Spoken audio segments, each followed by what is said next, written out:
we want to think about the last mile. So we want to be able to look at what is the bus network that we've identified or the shuttles we've identified, and make sure you guys have that in front of you at the work session so you can kind of give us adjustments if needed, or that sort of thing. And then thinking a little bit more about a conversation on the technology and the right fit for each one of the corridors too, I think was the other thing I heard that we needed to think about. Also thinking about development potential a little bit more, since we're not seeing that in some of the analysis. So those are what I heard you guys need to hear a little bit more about at our next work session. Is there anything else you want me to add to our list? No? Okay. All right.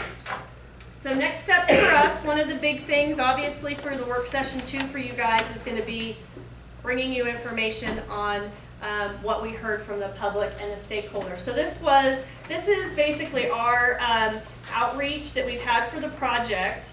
You can see the little check marks are next to the outreach that we've actually done already.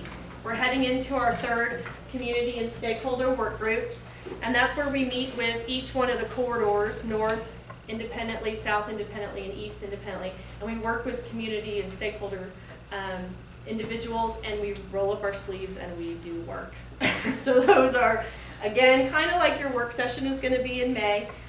We really take them through a lot of analysis. They tell us what they think. We really have a good dialogue back and forth.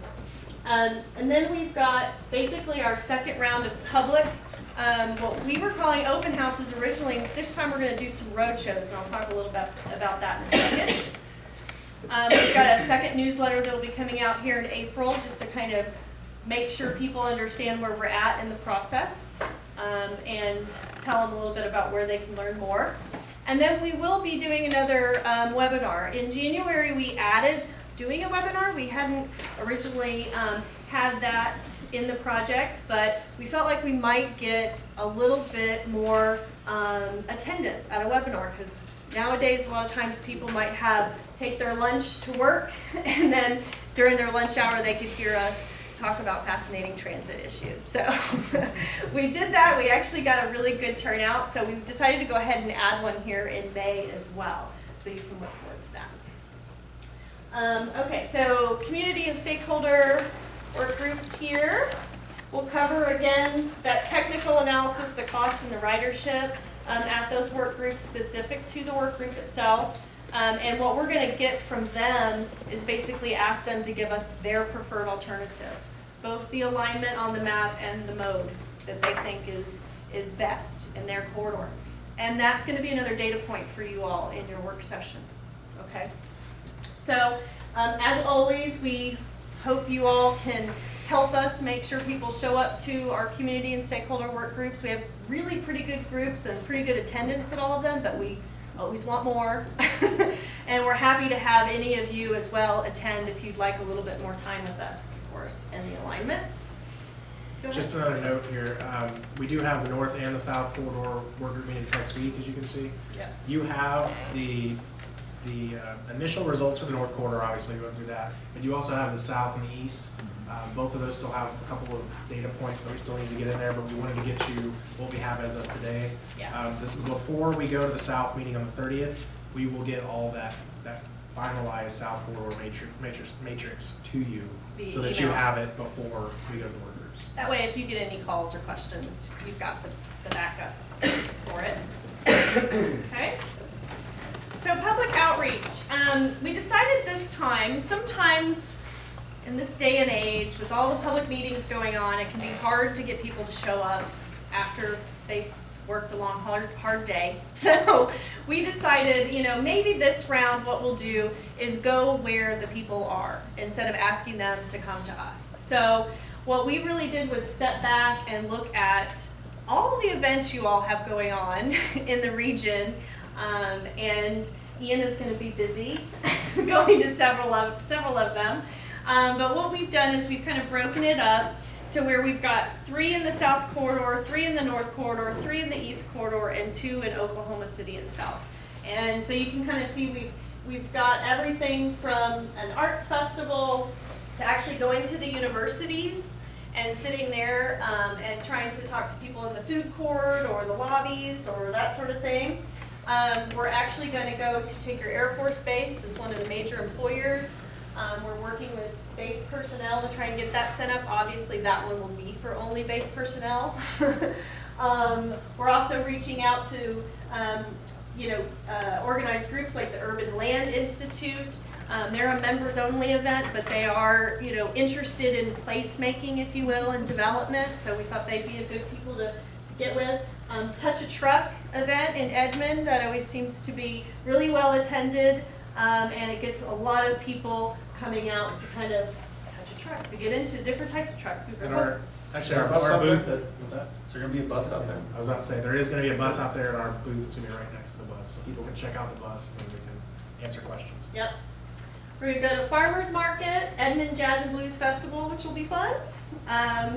And probably the most fun will be the Mega Oklahoma Wine, Beer, and Food Festival. I told everyone they can't drink if they're at the booth though, so.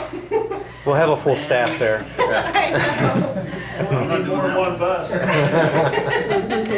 And then also, we're trying to work with Devon to set up just in their food court as well, since they're a major employer down here, and be able to get some good foot traffic there.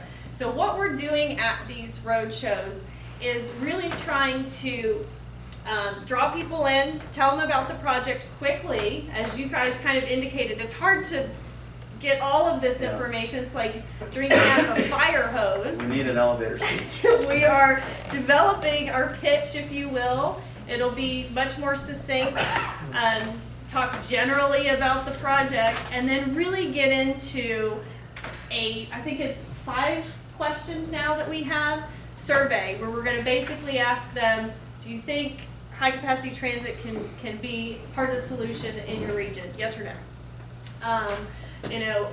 Which alignment do you like? If we're in the North Corridor events, we'll ask them on North Corridor, and they just select the actual alignment. And then we'll ask them, what kind of mode? Bus, rail?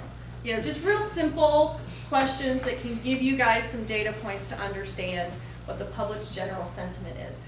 Some people are going to be rocket scientists, and they're going to come and they're going to spend an hour with us at the booth, and that is fine. And we will do that with them. Other people are just going to come over, they're going to want a freebie, giveaway that we might have at the table. We're going to force them to do a survey, and then they're going to go on about their business, and that's fine too. The more we get the word out in different ways with different people, the more important it is. And getting you guys data points is also important to us too. So that's our plan. We'd be more than happy to have any of you guys come and see us at the booth, see how we're doing, for sure. And all of these, oh, sorry, go ahead. When's that number again? We've got all sorts of dates that go from... Yeah, throughout the month of May. So. Yeah, it's all pretty much May, it looks like, yeah. From the 1st of May all the way to the 31st. And we'll have this all up on the website too, so. And it'll be in your packets too. And it was actually included in the newsletter that was sent out Monday. Monday. All right. Yeah, so you should have it in your email too in that. So then webinar. The webinar we've got set now for May 28th from 12 to 1. Again, it'll be a lunchtime. It is open to the public. It's in our in the newsletter. We've got it. We'll have it up on the actual web, our internet site, and then we also send out to all the contacts basically a notice that it'll be happening. So you guys will probably receive an email about it. But basically, we do a presentation on the analysis, the alignments, the results, and we do kind of a follow-up Q&A there so they can ask questions if they'd like. And then we also have them fill out a survey. So again, more data points for you all to use, get a better concept of what people are leaning towards. All right, so you guys have heard me talk a lot about the work session, which I know everybody has it on their calendar, identified. But really the next steps for us is working towards getting the word out there to the public, getting the information back from them, working with the stakeholders in the work group, getting the information from them, gathering all that up with the more detailed analysis that you guys asked us for today, and bringing that back to you all for that work session, and really, getting into trying to identify the locally preferred alternative in each corridor, at least preliminarily in that work session. And then June 25th, we can do any follow-up information you guys need for that, and hopefully June 25th we'll have locally preferred alternatives for each corridor. And that's it, unless anyone has any more questions.